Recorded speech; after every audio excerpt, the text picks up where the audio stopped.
Oftentimes we come into situations and circumstances in our life where the first thing that we can think to ask is, God, what are you doing? Have you ever wondered what the Lord was doing? Because if you had the chance, you wouldn't have done it that way. First John chapter 3 and verse 8, we read a verse that helps us understand very clearly why God does what he does and why Jesus did what he did. When you read 1 John 3 and 8, it says, "For this purpose the Son of God was manifested," listen closely, "that he might destroy the works of the devil." So when you don't know what God's doing and you can't understand why things are happening the way they're happening, understand that God has not changed. He's the same yesterday, today, and forever. And what he does that he will destroy the works of the devil. Look at how far he went out of his way to send his only begotten Son to us, that he might destroy the works of the devil. Romans 5 says, "If by one man disobedience entered all," that would be Adam in the Garden of Eden, "then by one man obedience and righteousness shall come to all." That's Jesus Christ, the Son of the living God. When Jesus was on the earth, he said, "Most assuredly, the Son does nothing of himself unless he sees the Father do it. And what he does in like manner." Jesus was telling his disciples, "I don't say it unless the Father tells me to say it. I don't do it unless he sends me to do it. I don't touch it unless he permits me to lay hands on it. But where he sends me, when he permits me, what he tells me, we do it so that we can destroy the works of the devil." You just needed to know all that because today in Mark chapter 5, Jesus is someplace that we thought Jesus should never be. And there's 12 disciples going, "How did we end up here?" Because verse 1 says, "Then they came to the other side of the lake." I've asked for our production team to give me some geographic reference to what we're talking about here today, because we read the Bible with American eyes, and when we see the word sea, we think that Jesus has taken a trip across the Atlantic Ocean. There's only one word for water in the Hebrew language, and you know what it is? Water. So when they describe a big body of water or a small body of water, they just use the same word, and we try to place it based on what we think they're talking about. And so when we read about the Sea of Galilee, we think that it's just this huge expanse of endless horizon. It's not. It's like a lake. And so when it says that Jesus came to the other side, he's over here in Capernaum where he has been healing and touching and cleansing. And all of this side of the Sea of Galilee is Jewish. All of this side is Gentile. And so when it says we're going to the other side, Jesus is taking these Jewish fishermen where they don't think a rabbi belongs. And it's in the midst of that sea that they're in the midst of a storm, and Peter wonders, does Jesus even care? I mean, we're drowning and he's sleeping. And we know the story in Mark chapter 4 where Jesus stands up and he says, "Peace, be still." But think of the question. Teacher, do you care? How many times have we been in circumstances we can't really understand, and the first thing we want to know, does Jesus even care? I mean, all that I'm going through and all that I'm struggling with and all that I'm enduring, does he even care? You need to know something. He cares. He not only cares about the people in Capernaum and all the individuals who are living on this side of the lake, but he cares about the people you don't even like on this side of the lake. He cares about you in your circumstance, and he cares about the guy who lives across the street that you won't even take the time to know. He cares about everyone in this sanctuary and watching television. He cares about those who are in the street, and he cares about those who are in the church. He cares about the people who are in blue states, and he cares about those who are in red states.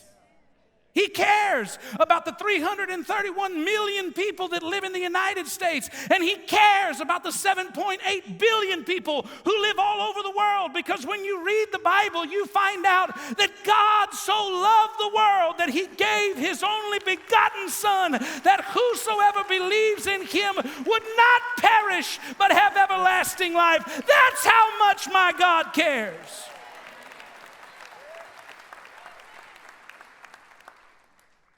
So why did Jesus come over here? What's He doing on the wrong side of the street? The truth is, it's complicated. I love that word, complicated. I like it because most of the time when you use it, people will leave you alone. What's going on? It's complicated. Oh. Don't let me barge in. Not only is it complicated, but it's contaminated. And not only is it contaminated, but it's complex. In life, there are things that are complicated because there's more than one issue that's got to be resolved. All of the problems that you face are not always easy in the context of there's just one thing that we've got to address. Oftentimes, there's so many things happening that if you start to fix this, you start to mess up that. And when you start to mess up that, you can't stay with one thing all the time. Anybody know what I'm talking about? It's complicated. How this man is living in tombs, cutting himself and crying through the night. It's complicated why he's got chains that no one can use to bind him and why everyone's afraid of him. It's complicated whenever you look at it from our perspective, but the second that he sees Jesus, he runs to Him. And every one of his complications is simply solved. Why? Because that's the kind of God that we serve. Not only is it complicated, but it's contaminated. The reason it's contaminated is because of where it was. First and foremost, we are in the wrong neighborhood. Gentiles. Not only are we in the wrong neighborhood, but we're in the wrong area of the neighborhood because we're not even in a city. Notice that the text says they came to the country. It's a region, and the fact that we are in a graveyard tells us we're not in an inhabited place because in the first century, you wouldn't bury the dead in town. It was unsanitary, even for the unclean Gentiles. I mean, even filthy folk have some standards. Not only are we in a graveyard, but they're herding pigs in the countryside. And not just the 3 little pigs or the 10 on your toes. There's 2,000 of them. Baby, that's making bacon right there. Pastor had a hog farm when I was a child. How many did we have? Like 1,200? 500? 500 producers. 500 producers. Yeah, I mean, trust me, 500 pigs smelled bad enough. Could you imagine 2,000? The disciples are in the boat. They're like, come on, Jesus, let's go.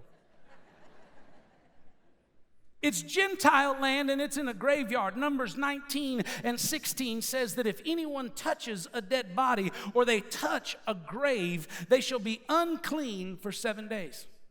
When Jesus gets back to Capernaum, if he's going to uphold what the law of Moses says, he's going to have to go through cleansing for 7 days just because he got out of the boat. And notice when you read the text, it says, and when they came to the other side, Jesus, got out of the boat. I think that's funny. Because just a few verses ago, all 12 of the disciples probably prayed to God, if you get me out of this boat, I'll do anything. I'll go anywhere. Just get me out of the boat. I don't want to die in this boat. You ever been in such a bad situation that you make God promises you fully do not intend to keep? Lord, I will go where you send me, as long as it's with people I like, in a place that I enjoy. They get to the other side, and Jesus, it says, he got out of the boat. The other 12 went, no. I'm staying in the boat. Question, are there places that Jesus wants you to follow him you're not willing to go? Are there things that he's going to ask you to do at some point that you're not going to be comfortable doing? Trust me, if you're ever going to know the fullness of his power and might in your life, you don't get to pick and choose when it's convenient for you to follow him. Jesus gets out of the boat.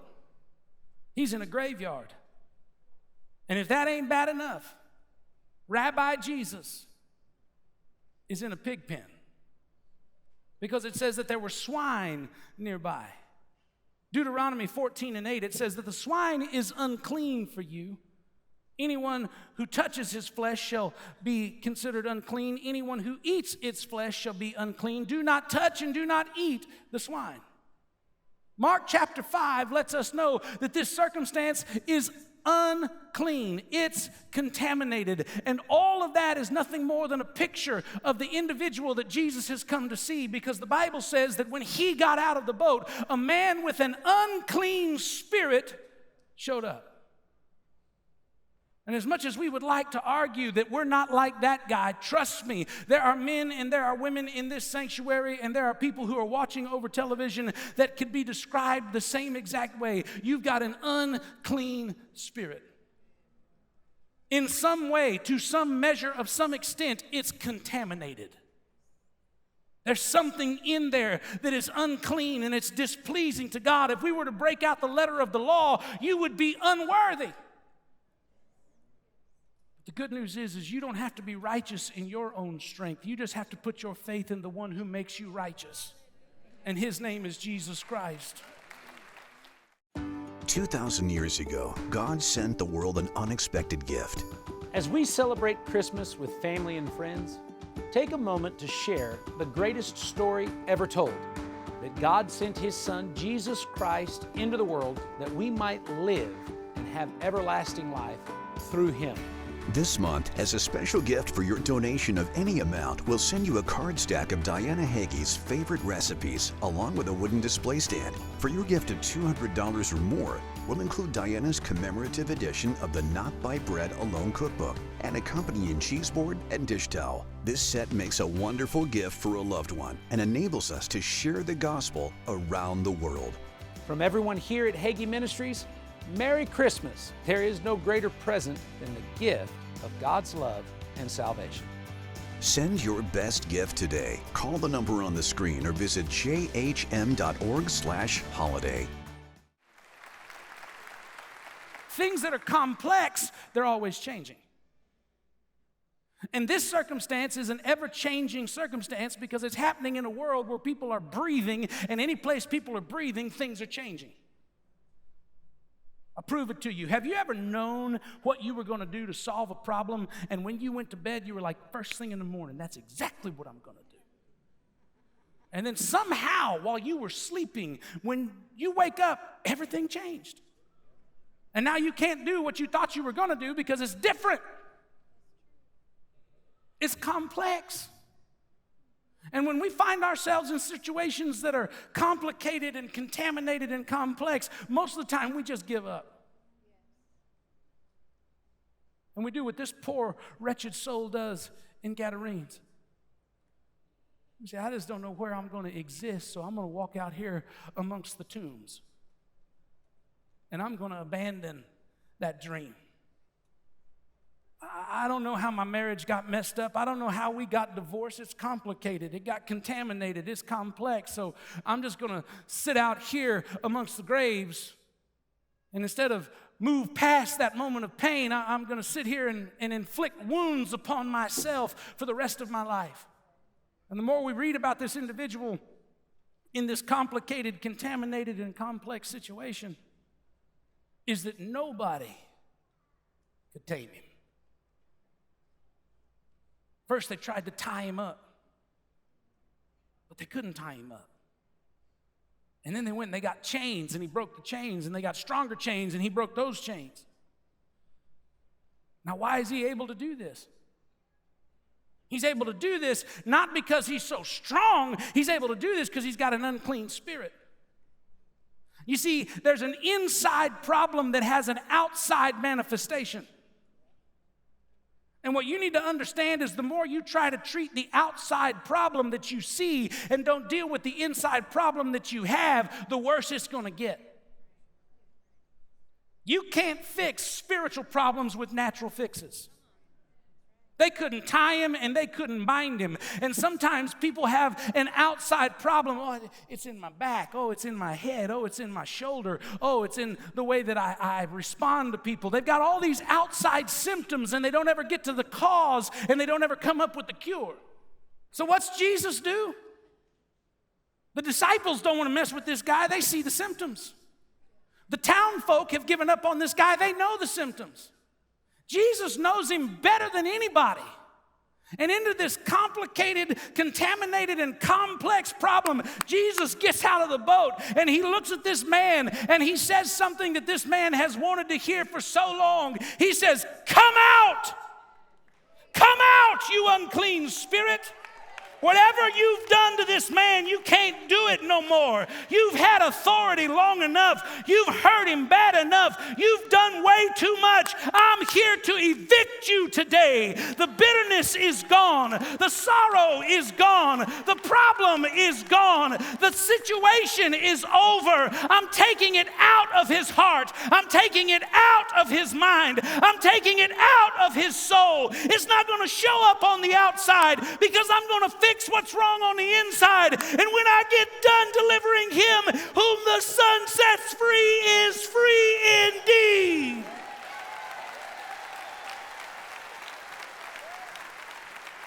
Oh, there's so much to this. But what I want you to understand is that you can be free today. Don't let the devil convince you that it's irreparable. That's what Jesus came to do.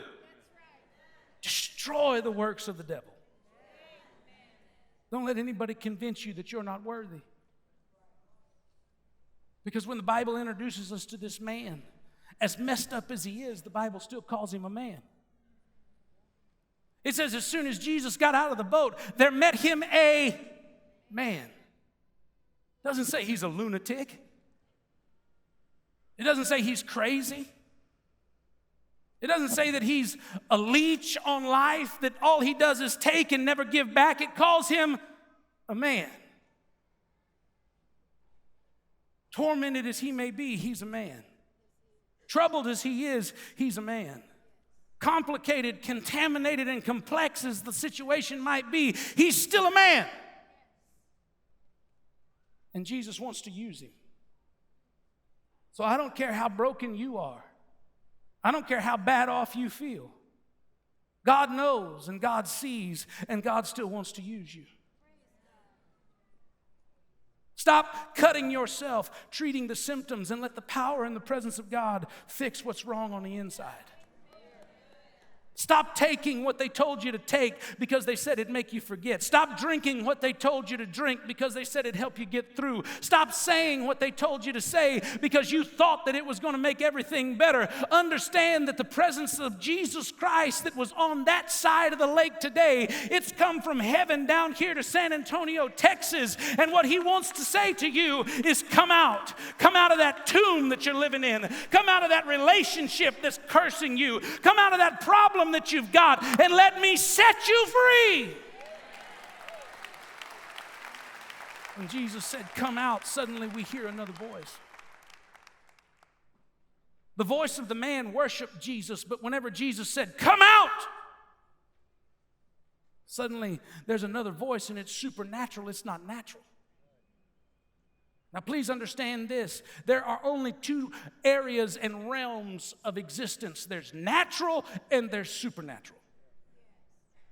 There is no spooky natural. And the reason that you need to understand that is because whenever people begin to feel the presence of the Lord or they sense that there's something that's not able to be seen in existence, they suddenly make it mysterious and spooky. No, it's not. It's just bigger than you. And the problem with making it spooky is that you make Jesus something you can't approach. The Bible says, do not be afraid, go boldly before the throne. So don't get caught up in the spookiness. It's not spooky. This spiritual voice, even though it's a demon that does not obey Jesus, it can't deny him. Because the first thing it says is, "What do you want with me, Son of God?" I know who you are.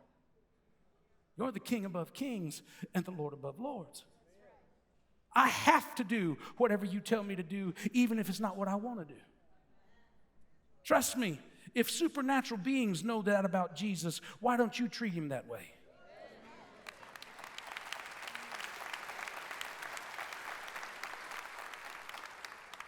And Jesus says, "What's your name?" And the demonic spokesman says, "Well, that's a good question because there's so many of us down here. We don't have one name. We just call ourselves Legion." Now, the number of a legion in Rome was 6,000 soldiers.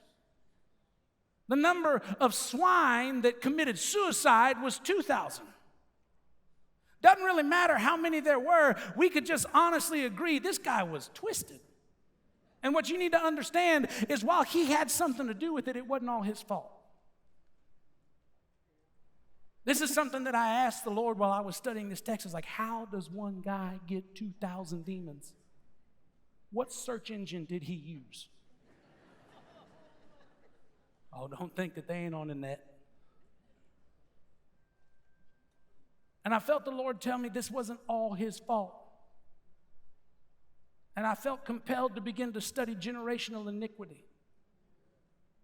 And I looked in Exodus chapter 20, and God says to the children of Israel, he says, "I am the Lord. You shall not have any other gods before me." This is part of the 10 Commandments. And he says, "And if you should ever bow to an idol, if you should ever exalt something to the level that you worship me, if you ever give glory to something that doesn't deserve it, I'm a jealous God. And I'm going to visit this not only on you, but I'm going to put it on you and your children and your grandchildren to the 3rd and the 4th generation." We're in a circumstance in our nation right now where rational people can't make sense of anything because we wonder, how did we get this messed up? We are reaping the whirlwind of generational iniquity. That's how another human being can stand behind a podium and say that it's a natural right for a mother to be able to kill their child in the birthing room. You don't get there based on politics. You only get there through generational iniquity where you do not value life and the one who created life.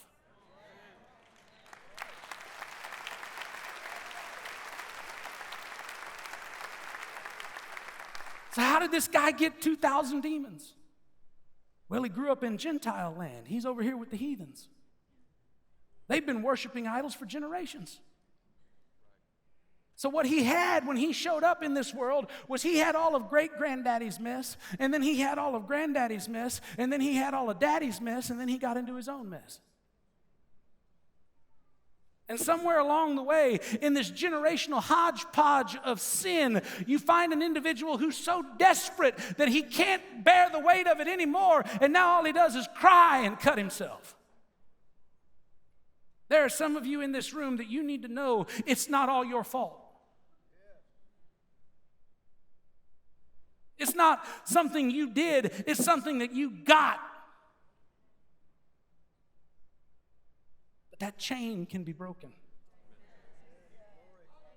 That string can be cut. That history can be erased if you'll give Jesus Christ the chance to put it under the blood. Jesus says, "Come out." All 2,000 of them. Gone in a minute. It wasn't a process. There wasn't no exit interview. Did you like your stay? Please fill out a survey. When the King above kings and the Lord above lords declares that you're free indeed. And in his newfound freedom, the one that they called the demoniac, I can't wait to meet him in heaven. I'm going to ask, "What's your name?"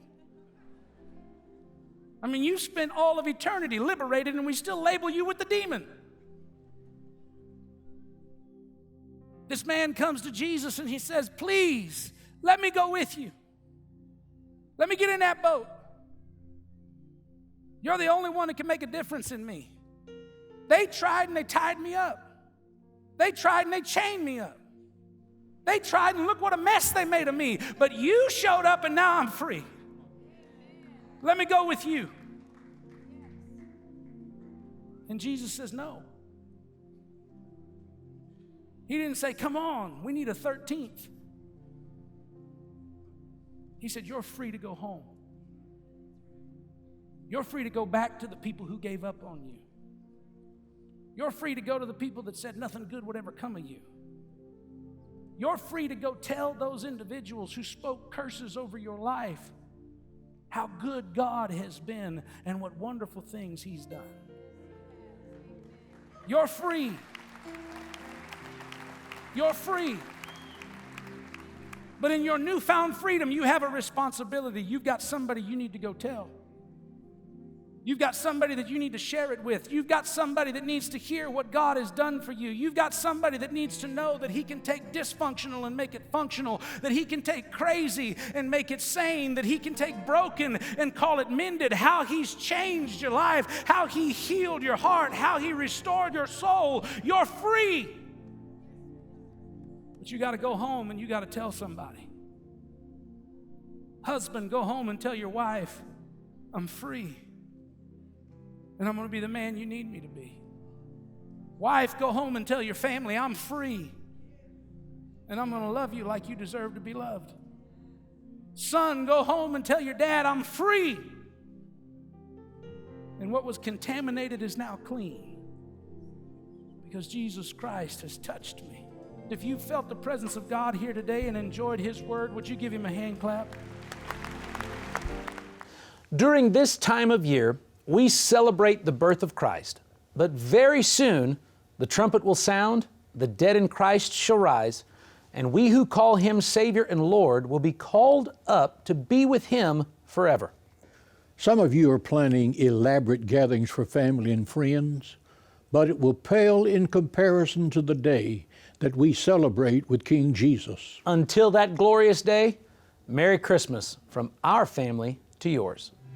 The life of a child is precious in God's eyes, and the gift of life is something you can become a part of today. The Sanctuary of Hope is a one-of-a-kind safe haven that provides a loving, safe environment where both baby and mother can receive the education, care, and hope they desperately need. Your monthly gift will provide the opportunity to change the life of a child and mother by becoming a legacy partner today. When you partner with us, our legacy becomes your legacy. Call the number on the screen or go to jhm.org/partner. Here at Hagee Ministries, we're excited to announce our digital web platforms that provide you with live streaming services, special messages, and series, all through our video on-demand applications. Our Hagee Ministries channel app is now available on Apple TV, Amazon, and Roku streaming platforms. You can also watch our services live on your favorite social media channels, including YouTube, Facebook, or online at jhm.org/watch. You've been watching Hagee Ministries. If you need prayer, call our prayer line or visit our website. Be blessed and join us tomorrow.